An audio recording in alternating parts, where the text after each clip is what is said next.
As pessoas dizem, não, que Cristo vive em mim. Não pode ser Cristo porque Cristo vive em mim. O que vive em ti é o Evangelho de Cristo. O Evangelho que se une ao Senhor, o Espírito é com ele. Porque o Evangelho é sua palavra. E sua palavra é sua pessoa. Então, quando você crê, é Cristo vivendo em mim, porque é o mesmo Espírito.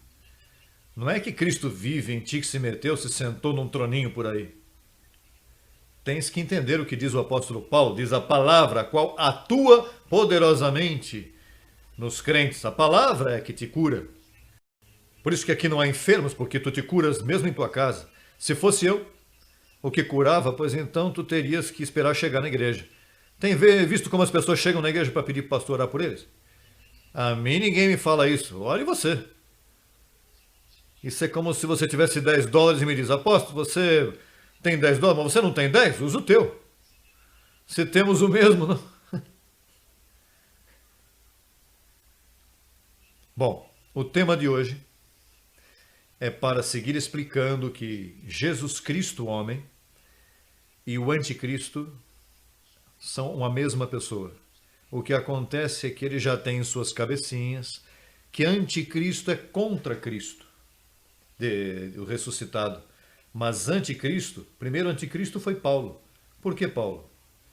Ele disse, se a Cristo, Jesus de Nazaré, conhecemos segundo a carne, já não o conhecemos assim, e suas doutrinas já não a imitamos, e nós não imitamos a ele. Ele veio como substituto, se o imitamos, como ele andou, como disse João. Se alguém o ama, deve andar como ele andou. Se você anda como ele andou, você vai se tornar um judeu, porque ele não foi cristão. Então a tarefa que temos agora é de explicar ao mundo por que no 666 diz que há sabedoria. Veja que o homem mais sábio do mundo foi Salomão. E a renda dele era 666 talentos de ouro.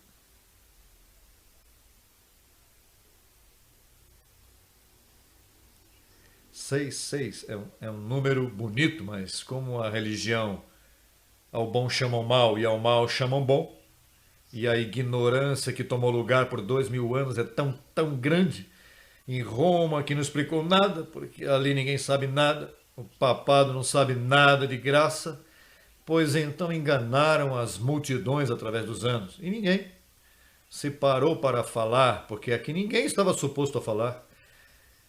Essa festinha foi deixada para Jesus Cristo mesmo. Para Jesus Cristo homem. Ele quis encerrar o filme, verdade que sim? Então, o tema de hoje é: quem pode vencer aos santos? Assim diz em Apocalipse capítulo 13, verso 7. Vamos começar o calqueu para todas as nações. E se lhe permitiu fazer guerra contra os santos, e o quê? Também se lhe deu autoridade sobre toda tribo, povo, língua e nação. Há muitas nações. Pois essa besta foi permitido a ela fazer guerra contra os santos. Contra os santos? Ah, e vencê-los. Isso está estranho, vencer um santo. Também vencer a um ímpio, um pecador, mas vencer um santo. Besta significa homem. Na linguagem judaica, a palavra besta, eles morrerão como bestas, eles, falando de homens, porque o homem em carne é como uma besta. Por isso Paulo às vezes diz, mas o homem animal não entende as coisas do Espírito. A versão Varela a modificou um pouquinho para não lastimar tanto ao ser humano, ele pôs o homem natural. Mas em si a versão original diz o homem animal. Você não entende as coisas de Deus. Pois então os animais, quando não entendem as coisas, veja, um animal não entende. Agora, este animal falava, que é diferente de um animal. Pois diz que a besta falava. Sua imagem falava, quer dizer que é um homem. Um bom entendedor, com poucas palavras, está se dando conta que está falando de um homem, porque se ele deu autoridade sobre toda a nação, imagine uma besta vencendo toda a nação e tribo. Um animal. Quem vai prestar atenção no animal? Está falando de um homem a quem foi dado poder. Naturalmente, João vem uma simbologia judaica tremenda, então João não podia entender como é que alguém poderia vencer um santo. É igual que Daniel. Daniel repete isto. Daniel dizia, era uma besta, porque vem contra, queria mudar o pacto e mudar a lei, certamente, porque o pacto tinha que mudar, viria um novo pacto. Mas Daniel, como não entendia, disse, mas é uma besta porque está tratando de tirar nosso pacto de Moisés.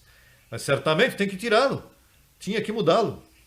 E me refiro a Daniel 7:21, veja, aí mesmo disse a mesma coisa que disse aqui, disse Daniel. Porque Daniel disse, vi e não entendi. É que quando você está, olha, quando... Você não vê quando a mim me julgam as nações, eles pensam que eu sou mau, verdade? Porque eles estão acostumados a uma coisa, pois Daniel e João, como estavam acostumados à lei de Moisés, quando se apresentaram Jesus Cristo, diziam, uma besta que não pode ser Jesus Cristo. Veja o que disse Daniel, e via eu este chifre, agora ele chamou chifre, imagine, fazia guerra contra os santos e o que acontecia? Rapaz, João disse, não, isso é tremendo. Agora, por que há que vencer aos santos? Veja, vamos ver Romanos 8, 29 ao 31. Romanos 8, 29. Veja, quem é um crente para Paulo? Naturalmente, um crente para Paulo, desses crentes nunca houve por 2000 anos, porque houve foi apostasia, pois os tiraram do meio, não havia esse tipo de crente. Agora sim há. Quando você aprende as epístolas de Paulo, você se converte nisso. Veja o que diz.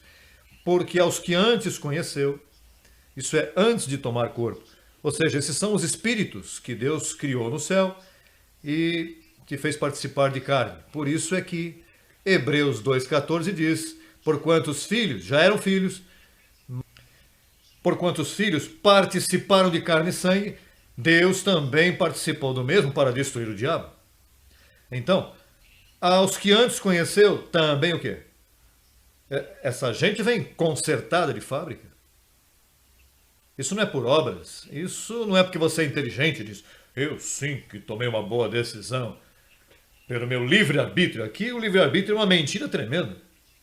Isso é que tu vens preparado de antemão, desde o ventre, desde a matriz tu és levado, como diz Isaías 46:4.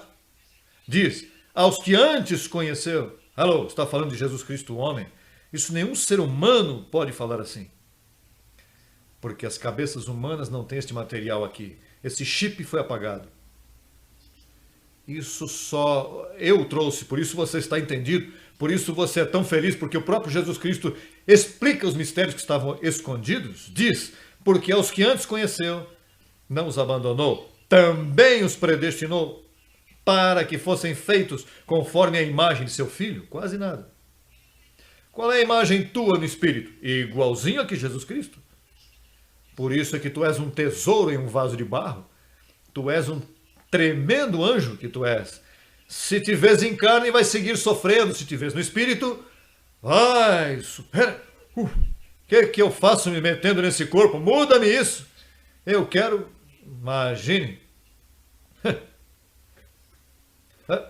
A religião não sabe isso, por isso é que eles dizem, passem à frente, arrependam-se, batizem-se, molhem a carne, passem à frente, arrependam-se, carne. E o de dentro, que a imagem chorando aí, gemendo, espírito, nenhuma igreja dá vida ao espírito dos crentes por 2000 anos, isso se chama apostasia. Vamos seguir. Seguimos explicar isso, não termino, entro em outros 30 minutos. É que isso está tão cheio de sabedoria, é verdade que sim? Para que ele seja o primeiro deles. Se o primeiro é assim, os demais também. Primogênito entre muitos irmãos. E aos que predestinou, não é a todos, é aos que. Não todo mundo é predestinado. Por isso Jesus Cristo não derramou sangue por toda a humanidade. Diz que ele derramou sangue por muitos. Certamente, como é que ele vai derramar sangue pelos filhos de perdição. Ele derramou sangue pelos filhos que já vêm predestinados e eleitos, escolhidos por ele. E aos que predestinou, a estes também o quê? Quem chama? Não és tu. E aos que chamou, a esses também o quê? Lhes disse, vocês não são pecadores. Apaguei seus pecados para trás das minhas costas para nunca me lembrar mais deles. Eu mesmo tiro o pecado do mundo. De que mundo? Das montanhas? Não. Do mundo dos escolhidos. Também justificou. E aos que justificou, a estes também o quê? Glorificou. Que, pois, diremos aqui? E o que é isto que estamos acabando de ler? Se Deus é por nós, quem será contra nós? Olha, mas veja, Daniel e João dizem que a besta pelejava contra os santos e os vencia. Quando diz que um verdadeiro crente diz, se Deus é por nós, quem contra nós? Assim que mantenha isso em mente aí, porque aqui está a chave da besta que vence os santos. Veja o que diz o verso, aí mesmo, aí no capítulo 8, verso 35 ao 39. Adiante um pouquinho. E os demais outros versos estão tremendos também. Veja a perseguição, fome, nudez, perigo, espada. Quem nos separará do amor de Cristo? A besta? A besta? Não. Como vai te separar? Se ele vem a vencer-te como santo adormecido que está em apostasia, para que despertes a quem tu és por dentro? Essa é a guerra. A guerra não é uma guerra de arma. É uma guerra contra a tua mente para levar-te ao pacto.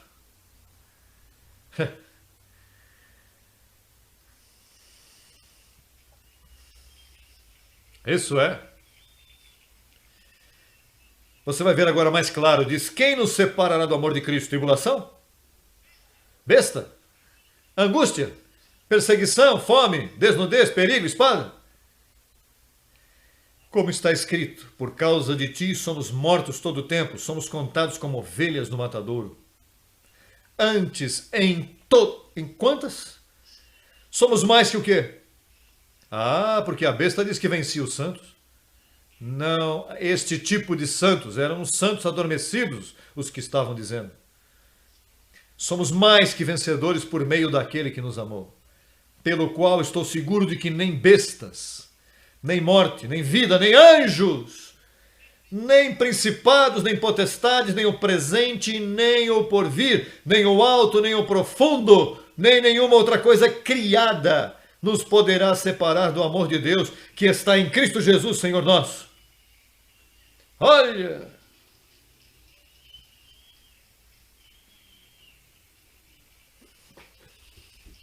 Olha, e esses evangélicos por aí, uma cerveja os separa do amor de Cristo. Um cigarrinho os separa do amor de Cristo. Um adultério, já te perdestes. Você separou a esposa? Não pode casar mais, porque comer adultério se perde. Então, o deles é perdição, perdição, perdição. Não. Esses são os aborrecidos. Eles os chamam santos cansados e aborrecidos, que tem que fazer guerra com eles para vencê-los e trazê-los para cá. Isso é o que eu faço vencendo. Eu sou a besta que venço aos santos aborrecidos que não conhecem o evangelho da incircuncisão. Porque, olha, fedem essas igrejas, olha. Você sabe o que meter-se uma missa até agora? Olha, isso aí que tá bem malzinho da cabeça para estar metido. Ou em outra igreja que é mais avivada. O diabo, você vai ficar no inferno, tá ardendo, logo vem para frente, arrepende. E as pessoas correndo. Isso é um abuso contra o ser humano. Isso é não respeitar o que Deus mais amou. Isso é não respeitar aos que antes conheceu e predestinou. E os chamou, justificou, maltratá-los com esse tipo de mensagem. Roma se deve afundar todos os evangélicos e vamos afundar. Isso tem que acabar com tudo isso. Isso não serve. E aí não há poder, irmão. Aqui não há mandamento, aqui não há pecado, aqui não há diabo, mas há espírito de poder, de amor e de domínio próprio. O que você quer, mandamentos e proibições? Ou espírito de poder e domínio próprio?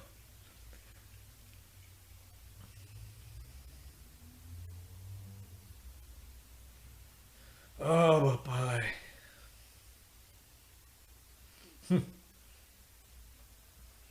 Veja o que diz Lucas, capítulo 18, verso 8, para que entendas como vão estar esses santos quando Jesus Cristo, o homem, aparecesse pela segunda vez. Veja como vão estar. Vos digo que logo lhes fará justiça, mas quando vier o Filho do Homem, não é Jesus de Nazaré, não é o ressuscitado, senão o terceiro véu, o Filho do Homem, ou seja, um homem que vai ser filho de pai e mãe. Jesus de Nazaré não podia ser filho de José, porque então não poderia morrer pelos pecados do mundo. Ele era filho de Deus, ele não era filho de homem. Ele era filho do Espírito de Deus. Mas o filho do homem podia ser de mãe e pai, porque quando nessa manifestação ele viesse. As igrejas têm um atraso, que eles esperam que Jesus de Nazaré, aquele mesmo da Galileia, que vem. Então os evangélicos estão esperando aquele loiro da Galileia, que não era loiro tampouco. Mas eles estão esperando aquele véu que venha hoje. Não, o que viria hoje era este mesmo Jesus enviado, Deus conosco. Vai se manifestar em outro véu como filho de homem. Agora, quando vier o Filho do Homem, voltamos ao verso, veja o que diz. Mas quando vier o Filho do Homem, achará fé na terra?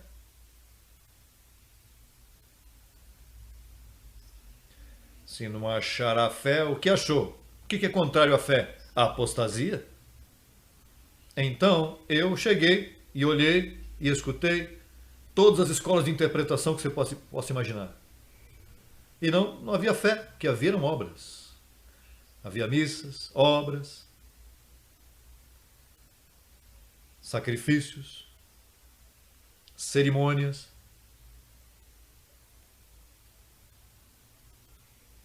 Não é fé. Porque fé é a certeza do que se espera, a convicção do que não se vê. E eles vivem pelo que se vê. Isso não é fé. Então, quando vier o Filho do Homem, achará fé na terra? Mas achará gente escolhida? Sim, mas sem fé. Então, o Filho do Homem viria a pelejar contra esses santos para salvá-los. Salvá-los de quê? Espiritualmente não, porque o sangue de Jesus os salvou espiritualmente. O Filho do Homem vem a salvar-te com o Evangelho, salvar-te de ti mesmo, para que vivas reinando em vida aqui na terra. Salvar-te de tua vã forma de pensar e mudar-te a mente de Cristo.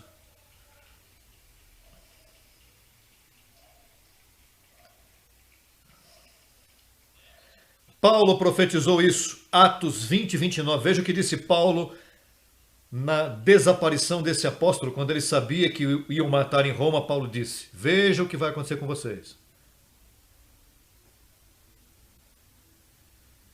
Porque eu sei. Isso o apóstolo sabia. Tome nota.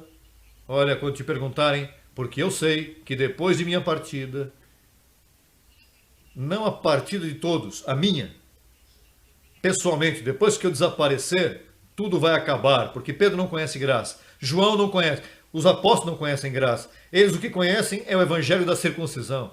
E isso não é fé, isso é obras. Esses 11 apóstolos, quando Cristo morreu, caducou, terminou, expirou o trabalho deles, acabaram. O trabalho apostólico deles acabou. Porque eles tinham outro evangelho, viria um novo evangelho da incircuncisão, e esse somente Paulo possuía. E a Paulo rechaçaram. O pior inimigo de Paulo eram os 11 apóstolos. Impediam o seu trabalho. Por isso foi que ele disse: veja, depois de minha partida, entrarão no meio de vós lobos vorazes. Os próprios apóstolos, que não perdoarão. Por que não perdoarão o rebanho? Por que não perdoarão hoje se o pecado está perdoado? Porque não apresentam a verdadeira função de Cristo na cruz. Não o perdoam dizendo: há pecado. O que dizia João? Filhinhos meus, se alguém pecar, temos um advogado diante do Pai. Se chega a ver um discípulo de Paulo ali, dizer, como que se não há pecado, se há pecado desapareceu? Mas isso, a esse ele chamava o anticristo, porque era discípulo de Paulo. Então, essa era a condição. Agora veja a segunda carta a Tessalonicenses, capítulo 2, verso 1 e 3. Irmãos, temos que salvar o mundo. O mundo está turbado, cheio de religião. E nos veem como gente má quando nós somos os amigos maiores da igreja. Eu sou amigo de todos esses pastores e padres, todo que ama a Deus, eu sou seu amigo, porque eu os levo a outra glória, os desperto, o pelejo, os venço e os marco na frente com o evangelho. E senão não marcam no braço. Pobrezinhos. Veja, toda essa gente são advogados, gente que estuda, são jornalistas de ABC, CNN, são gente inteligente. Inteligente para a coisa da carne. Aqui não passam de ano. Aqui tem um atraso também de 2000 anos. Veja como diz o apóstolo. Mas com respeito à vinda de nosso Senhor Jesus Cristo e nossa reunião com Ele, para reunir necessita corpo. Alô? Na vinda, quando ver e se reunir com Ele aqui, como estamos hoje, quarta-feira. Sim, se é nossa reunião. E se é reunião é porque você já esteve com ele antes e vai se reunir. Vos rogamos, irmãos, que não vos deixeis mover facilmente de vosso modo de pensar, a mente, nem vos conturbeis, nem por espírito, são um sinalzinho, se cura os enfermos, uma linguinha, coisinha, nem por palavra, cuidado como te falam, nem por carta como se fosse nossa, está dizendo, vão escrever cartas.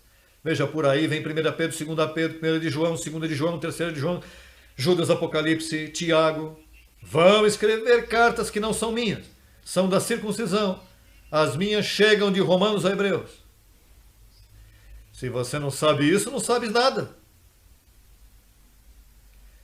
Nem por carta como se fosse nossa, não são nossas, são deles que vão escrever. E com suaves palavras e lisonjas enganam os corações dos ingênuos, no sentido de que o dia do Senhor está próximo. Ninguém vos engane em quantas maneiras? Porque não virá, ele não vem, de nenhuma maneira, não virá, sem que antes venha o quê? E se manifeste o homem que prega que há pecado. Todos esses pastores dizem que há pecado, homem de pecado. Sim, homem de pecado não é só um homem, homem de pecado é um gênero de gente que apresenta que todavia como que tu és um pecador, que há pecado na igreja. O filho de perdição. Então se diz, se encantam, vem apostasia. O que significa apostasia? Apartar-se de.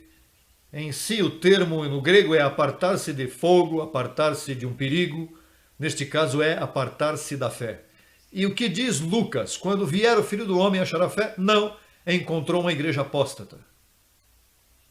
A doutrina católica romana é total, 100% apóstata. Os evangélicos estão em apostasia, mesclando dois evangelhos. Todos estão em apostasia. Eu enumero-os a todos. Por isso é que todos creem diferente, porque na fé todos cremos iguais. Nós somos quantos? Mais de 30 países e falamos todos a mesma coisa. Por quê? Porque a fé é um espírito, é a mente de Cristo. E a mente de Cristo não pode falar por aqui azul e por lá amarelo. Não pode botar água doce e água amarga. Fala o mesmo.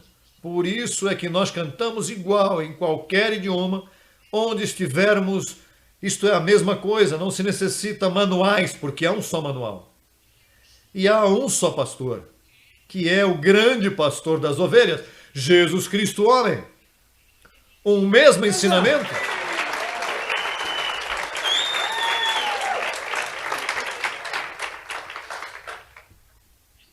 Então, essa apostasia, há que pelejar, veja que ele nos chama santos, não nos chama incrédulos.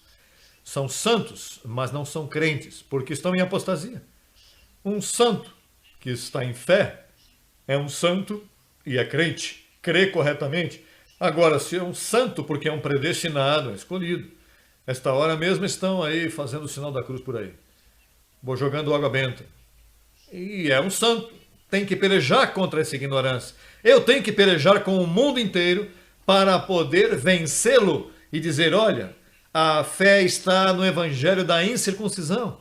Eu tenho que vencê-los e dizer, o diabo foi destruído, abençoado. Não, o diabo anda solto. Porque vê pecado, porque vê coisas, porque vê crimes. Isso é pecado, o diabo anda solto. E se passam com feitiços e com coisas. Mas eu tenho que pelejar com eles para dizer-lhes, o Cordeiro tirou o pecado do mundo, da mesma maneira que entrou o pecado por Adão em um dia, da mesma maneira, em outro dia, na cruz, saiu. É justo que se num dia entrou, sem pedir permissão à humanidade, Adão pecou e todos foram constituídos pecadores, não é justo que se o último Adão, Cristo, morre e seja tirado?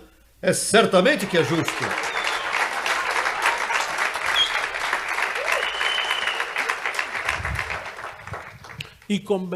E convencê-los de que Cristo, com uma só oferta, os fez perfeitos para sempre.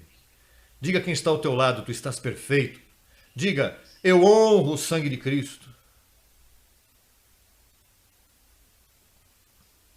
Veja o que diz primeira carta aos Coríntios, capítulo 1, verso 21, e começamos a terminar.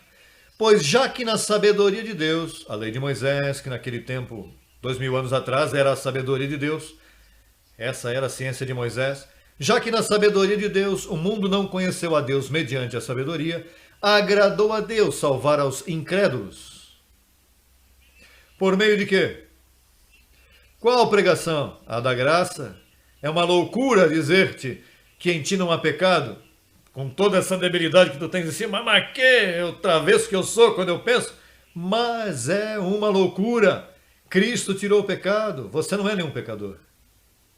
É uma loucura dizer-te que não há diabo quando tu pela noite vês uma calça comprida que deixaste, e a roupa cai na cabeça, ou se joga uma panela de noite, estava meio molhada, e ela foi escorregando, e caiu a panela, e aí está.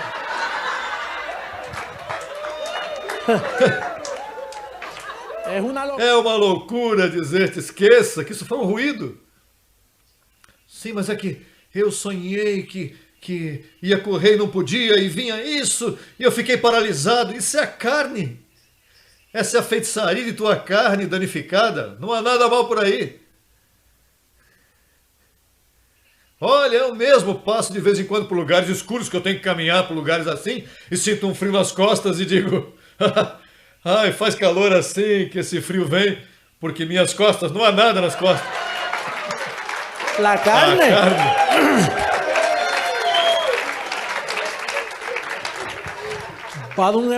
Vai um evangélico desses e diga, isso é um demônio que estão te assediando. Ah, e se cometes um pecado, como eles chamam pecado, um crime? Olha, Senhor, olha, que é uma coisa que eu senti. E o demônio me fez fazer isso. Que deve fazer o juiz? Mandar buscar o demônio e metê-lo preso, porque não fui eu, foi o demônio. Que boa desculpa escapar dessa situação. Não fui eu. Assim aconteceu com Jimmy Swaggart e Jim Bakker. Jimmy Swaggart disse que, não, evangelista de renome. E então se deitou com uma prostituta e quando foi pego, olha que é uma potestade, não é um demônio. Então os demais evangélicos disseram, olha, tem que ter misericórdia dele, foi uma potestade, o homem não pôde se defender. E vieram de todos os lugares do Bible Believers e oraram, jovens, grandes aqui vieram. Sim, foi isso, sim. E já ficou livre. 3 meses depois voltou a fazer de novo, porque essa merda.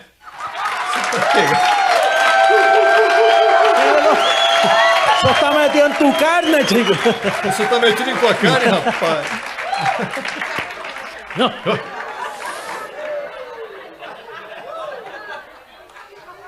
Quando vamos? Bom, vá buscar agora a marca, o selo da besta.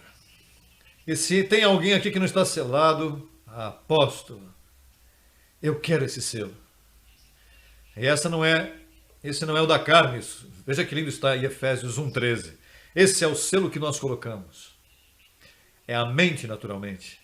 Nele também vós, tendo ouvido a palavra da lei. Essa não é qualquer palavra, essa é da graça, do novo pacto. O evangelho da incircuncisão.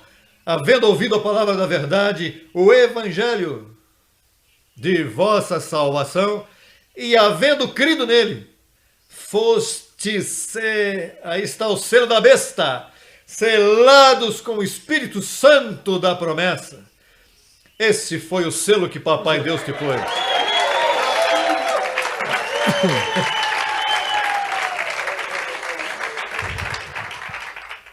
Diga quem está ao teu lado. Que bom que é esse selo. Me faz reinar em vida. Se tem uma mentira em meu corpo, ela mesmo me cura. Ah, papai.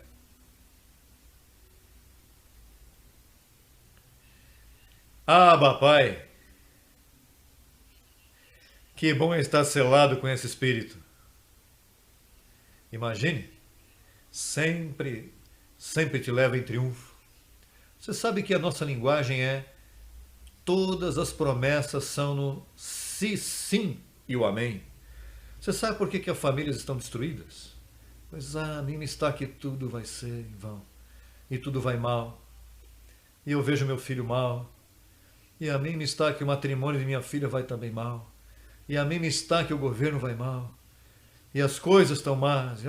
Imagine, todas as promessas dele são sim, sim e no amém. Todo o poder de Cristo que me dá força. E então, sou mais que vencedor. Reino em vida sobre estas circunstâncias. Não recebo isto. Eu digo que meu filho está bem. Eu digo que minha família... Mas eles botam água amarga e depois... E nessa casa, escutar essa gente falando assim, por isso você já não pode ir com os teus familiares. Vai um pouquinho e diz... Imagine, esta gente não sabe falar. Essa reunião você não aguenta, porque isso é queixa, e queixa, e queixa, e queixa. E a ti te mudaram todo o estilo de vida. Imagine, Paulo disse, em todas estas coisas somos mais que vencedores. Estava falando de fome, tribulação, de angústia, de tudo, de nudez, somos mais que vencedores. Por isso, os cubanos não querem já vir para os Estados Unidos, os nossos. Os demais querem vir, mas os nossos dizem, nós estamos reinando em vida. Chame as coisas que não são como se fossem. Como era Abraão, aquele que chamava as coisas que não são como se fossem. Então, quando você entra nesse estilo de vida, tudo está bem. Como é que tudo está bem? Te vejam aí, amarelo aí, não, deixa disso, não quero saber disso. Não, porque está te palpitando, eu tenho um ataque cardíaco. Bom, isso é uma coisinha de nada, logo dá ataque cardíaco e brinca e salta. Se você vai no médico, ele te ferra, imagina. É estilo de vida, isso não é uma religião. Isso é um estilo de vida, isso é reinando em vida. Não reinando por lá, por cima, lá, por uma rua de ouro. O ouro faz falta aqui, não lá. Veja, com mar de cristal e rua de ouro, aqui é que faz falta isso. Ah, papai. Bom, já vão para casa. A que orar? Se já estamos orados, que mais resta a palavra de Deus que está aí? Que mais que viemos orando por meia hora? Abençoados músicos! Hello! Olha, não se intimidem pelos que se opõem. Olha, eu passei pelo aeroporto essa semana e me chamou uma senhora, falou ladrão. E eu disse,